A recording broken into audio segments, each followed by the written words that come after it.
بسم الله والصلاة على رسول الله. أصدقائي، أهلا ومرحبا بكم في قناة دوجة تي. فيديو اليوم سنتحدث عن صفقة النادي الإفريقية المدوية، وهي إمضاء اللاعب الكاميروني أرماند كويي صاحب 23 سنة المهاجم القناص العقد لمدة 3 سنوات، حيث سجل اللاعب 24 هدف ليرسم نفسه هدف للدوري الكاميروني. وسيتم الإعلان عن الصفقة بالصفحة الرسمية بعد استكمال كلا الإجراءات، خاصة وأن اللاعب لا يزال مرتبط بعقد مع فريقه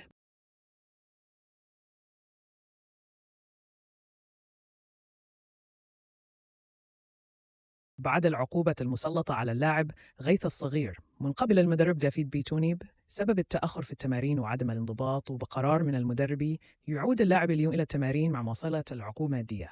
وقد اجتمع المدرب بيتوني مع اللاعبين وقد وهلهم إنذار شديد اللهجة من أجل الانضباط والحث على مزيد العمل وتحقيق نتائج إيجابية في المقابلات القادمة.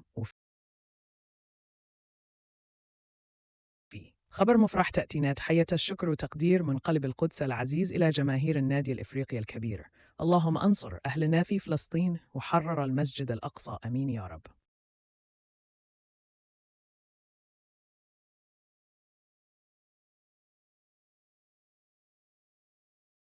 الموريتاني سيدي بونا عمار في النادي الإفريقي، قادمة من الوداد البيضاوي عن طريق الإعارة لمدة سنة بعد أن أصبح خارج اهتمامات المدرب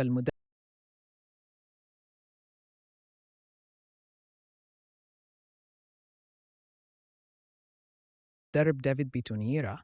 هن على اللاعب عبد الملك القلاشل جهيزه بدنيا وفنيا من أجل التعويل عليه في مباراة شبيبة العمران، ومن المنتظر أن يعول عليها المدرب في باقي المباريات، خاصة بعد المردود المميز الذي ظهر بها اللاعب مع منتخب بلاده الأواسط.